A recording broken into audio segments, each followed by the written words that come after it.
World. World. I'm Quinn. And I'm Jeph. We're in a band called The Used, and you're watching Kerrang TV.net.com.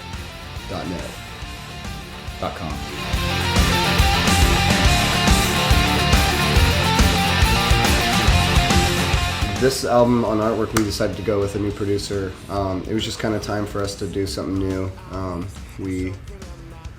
We switched everything up. We went with new management. We kind of needed to take everything back. So working with Matt was a lot of, he let us do what we wanted to do, and he wasn't as hands-on, and he's just really laid back. And but he's still a great producer and a great musician, and he has a great ear for melody, pop, and all kinds of, his kind of whole world isn't far off from what John Feldman also contributed.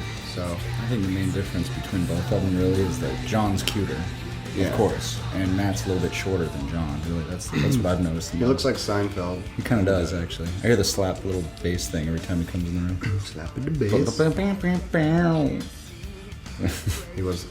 a funky bass player, which means he can't be in a band because he's too funky for a band.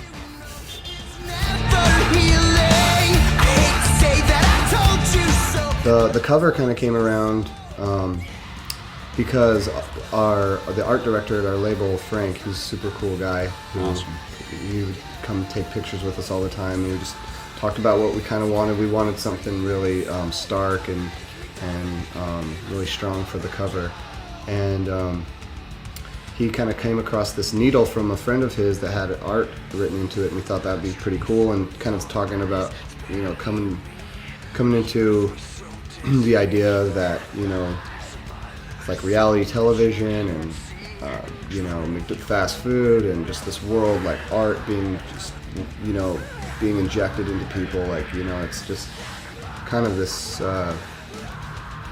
kind of a theme there that we thought was interesting, because there's so much garbage out there that people are told to take seriously, or you're told what art is, almost to be felt to be inspired by, so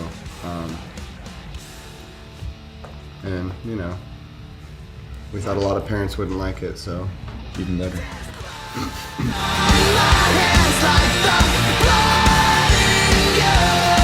The tour's going great. I love it. I mean, we've had great shows. I think we're getting a little tired now, but it's like the end of it. Today's the last day, actually. But yeah, no complaints really. Nothing too crazy. Just the regular hijinks and tomfoolery. Normal stuff being broken, really. Nothing too crazy. Yeah, the tour's going awesome. We love it out here, actually. So it's been great.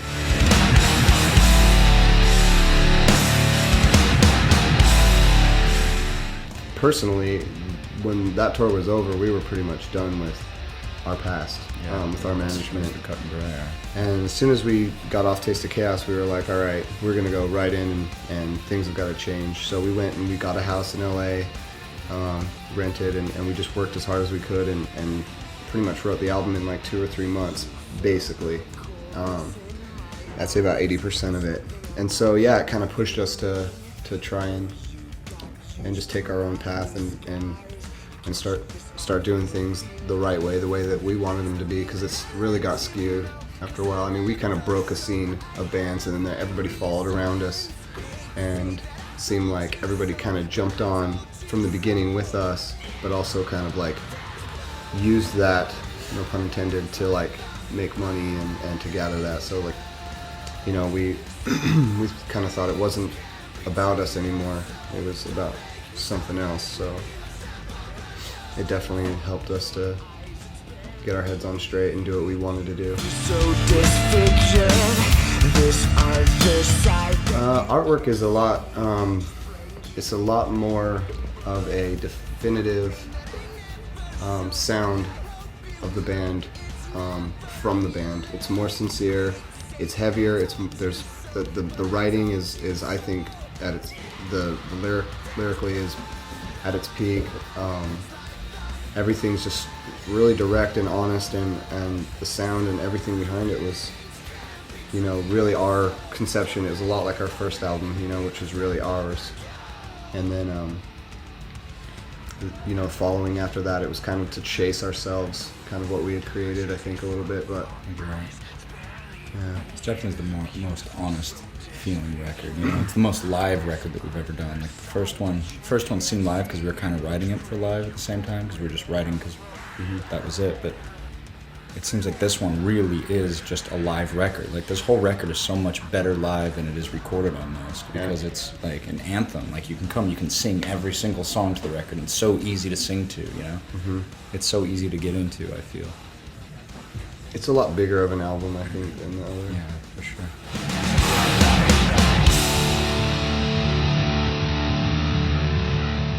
Yeah, well, when we were doing the album, we had like about a month left, and we had a few songs we wanted to do, so that were just small ideas.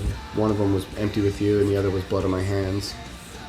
And I mean, that song kind of came together within like a few hours, and we pretty much knew it was going to be the first single straight out. Like, just, it had everything there. And the lyrics really come, I think the whole idea for the song comes from, like, I think just the other side to your subconscious, or something inside of you that you just really can't understand or know how far you take things, I guess. Like, if someone were to kill someone you loved, like, what would you do? Would you kill them back? How would you kill them? What would you think? Would you know, all these things that would rush through your mind, or even when something happens and you don't react, and, you know, everything that floods through your head. It's kind of about, like, that state of mind, I guess. And How far you would go to do something almost. yeah, kind of as almost like a revenge or a premeditation for acting out. And the video is based off of kind of like a murderer who Bert's chasing down to get revenge. So it kind of comes back, you know, through the video. But yeah.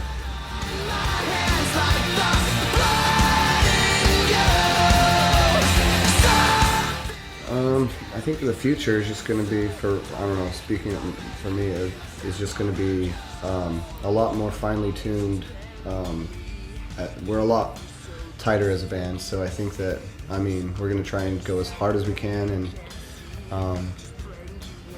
and you know what I mean, just stick together. So I mean, we'll probably end up, you know, just working on more songs and doing, you know, just at least progressing with our sound, and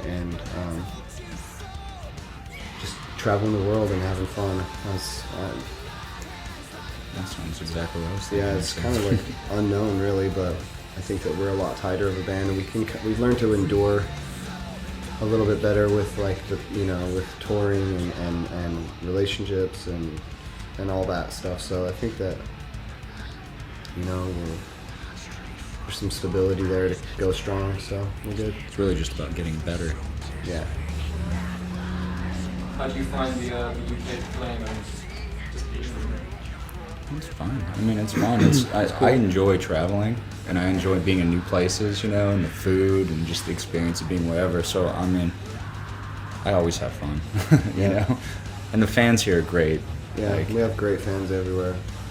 I mean, they're great here too, but it can be a little dark and a little cold and a little whatever, but it's interesting. It's different. There's nowhere like it.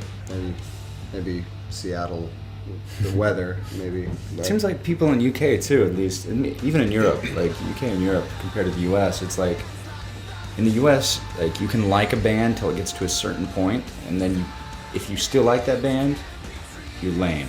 You know what I mean? Like, it all of a sudden turns into, like, an image of liking a band, you know? But it seems like in the UK, it doesn't seem like that. I've seen kids with, like, Demu Borgers shirts on, you know what I mean? Like, you see kids that don't like the same kind of music, but you see them going to this, like, different shows. You know what I mean? Like, I saw a kid with a Demu Borgers shirt on that was a Big Good Charlotte fan. You know what I mean? But it's like, he doesn't care, and he'll go to that, and he'll love that. But, like, in the US, it's like, fuck that band or something, you know? It just seems a lot more like what you like here, if that makes sense. Yeah.